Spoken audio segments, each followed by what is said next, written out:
je vous emmène dans un endroit totalement improbable.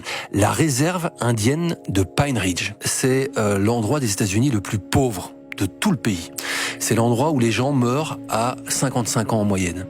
C'est l'endroit où il n'y a pas d'eau potable. C'est l'endroit où il n'y a pas de collecte de déchets. Et donc c'est un endroit qui est sans doute l'un des plus pauvres au monde et qui se trouve dans la première puissance au monde, puissance mondiale, c'est les États-Unis. Et donc je me suis dit on va y aller. Et on a pris la route. C'est très bizarre d'aller vers Pine Ridge parce que on roule dans des plaines gigantesques. Il y a rien. Et on se rend compte que plus on approche, plus les routes deviennent compliquées. Et après, il y a même plus de routes. C'est des espèces de chemins de terre. Et donc, on a vraiment une population qui est reclue, qui est loin de tout. Et puis, on arrive à Pine Ridge. Alors déjà, sur le trajet, tout le monde nous dit n'y allez pas.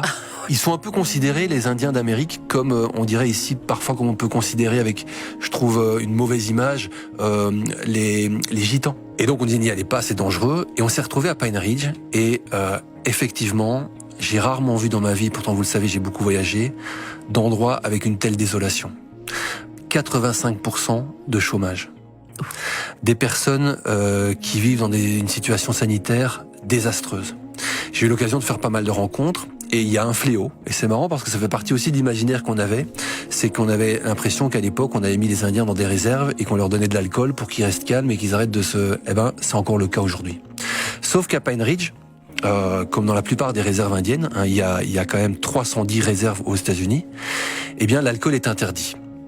Ça n'empêche pas que la majorité des Amérindiens de cette réserve sont tous alcooliques.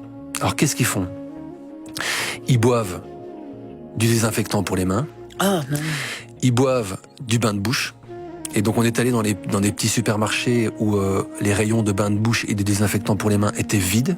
Donc c'est pas du tout de la science-fiction, c'est la réalité. Ils mettent ça dans une bouteille, ils rajoutent de l'eau chaude, ils secouent et ils boivent. Ils vont aussi, alors pour vous dire, c'est toute l'hypocrisie des États-Unis. Donc il y a cette réserve indienne qui est là où l'alcool est interdite. Et juste à l'extérieur de la réserve, il y a une petite ville qui s'appelle White Clay, qui est une ville d'une centaine d'habitants, qui était l'endroit aux États-Unis où se vendait le plus d'alcool de tout le territoire. La quantité d'alcool vendue par habitant était absolument gigantesque parce que tous les Indiens passaient la frontière et allaient prendre leur alcool là-bas. Qu'est-ce qui se passe ? Les autorités ont fermé cette ville, elle a été fermée. Les débits de boissons, les bars ont été fermés et du coup ils vont un peu plus loin. Donc ça n'a absolument pas résolu le problème de l'alcool. C'est vraiment un voyage qui a été totalement époustouflant, gênant parfois, parce que vraiment les gens, je vous dis, on est allé dans une famille où une dame, on la voit là à la photo, une dame vit avec ses 7 enfants, ses cousins, etc. C'est la seule à travailler et elle doit nourrir toute cette famille-là. On sent bien quand on est sur place que la plupart sont drogués ou il y a vraiment un fléau de ce qu'ils appellent la meth. Meth, c'est une nouvelle drogue de synthèse qui détruit tout. Donc ils prennent tous ça. Et alors, je vais vous raconter une petite anecdote. Et elle me dit, mais voilà, je suis en deuil parce que mon fils est décédé il y a 1 mois. Oui. Et elle dit, si vous le voulez bien, j'aimerais bien lui rendre hommage et me rendre avec vous sur sa tombe.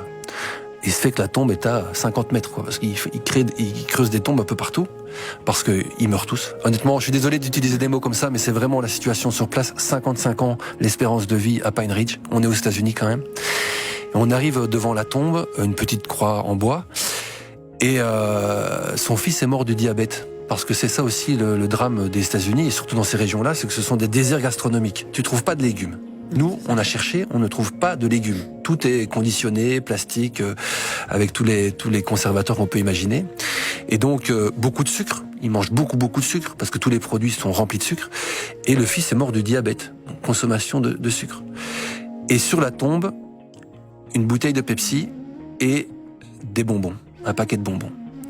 Et je dis, mais qu'est-ce que c'est ? Elle me dit, mais il adorait les sucreries et donc on lui fait une offrande. Donc imaginez l'ignorance aussi. Ouais, les gens meurent du diabète, mais on continue à offrir du sucre à des personnes décédées sans se rendre compte que c'est ça qui l'a tué. Mais eux peuvent sortir. Pourquoi est-ce qu'ils... Enfin, je sais pas, pourquoi est-ce qu'il n'y a pas de... Alors ça, c'est l'autre drame. Évidemment, il y a des Indiens qui ont quitté les réserves. Rien ne leur interdit d'aller vivre dans les grandes villes.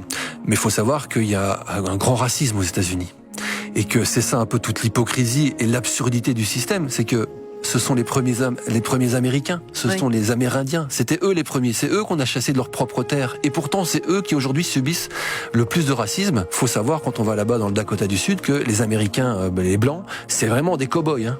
Ils ont tous des armes à leur ceinture, ils se comportent comme des cow-boys. Alors, leur parlez pas de masques là-bas et de Covid. Hein. Les restaurants, ils sont pas fermés. Avec eux, hein, et donc, ça veut dire que les Indiens, quand ils sortent de leur réserve, ils se ressentent ce racisme. Et puis, il y a aussi un racisme à l'emploi.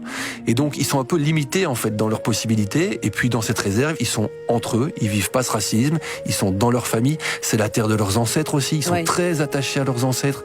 Faut savoir qu'il y a Crazy Horse, qui est quand même un Amérindien très célèbre, qui a sa statue là-bas. Et ils sont vraiment très attachés à cette spiritualité, à leurs ancêtres. Et puis, ils ont beaucoup de mal à sortir. Donc, un véritable racisme. C'est donc le Pine Ridge. Pine Ridge, la réserve américaine, l'endroit le plus désœuvré, le plus pauvre, le plus triste des États-Unis. Et puis bientôt, ce sera leur reportage, vous pourrez découvrir.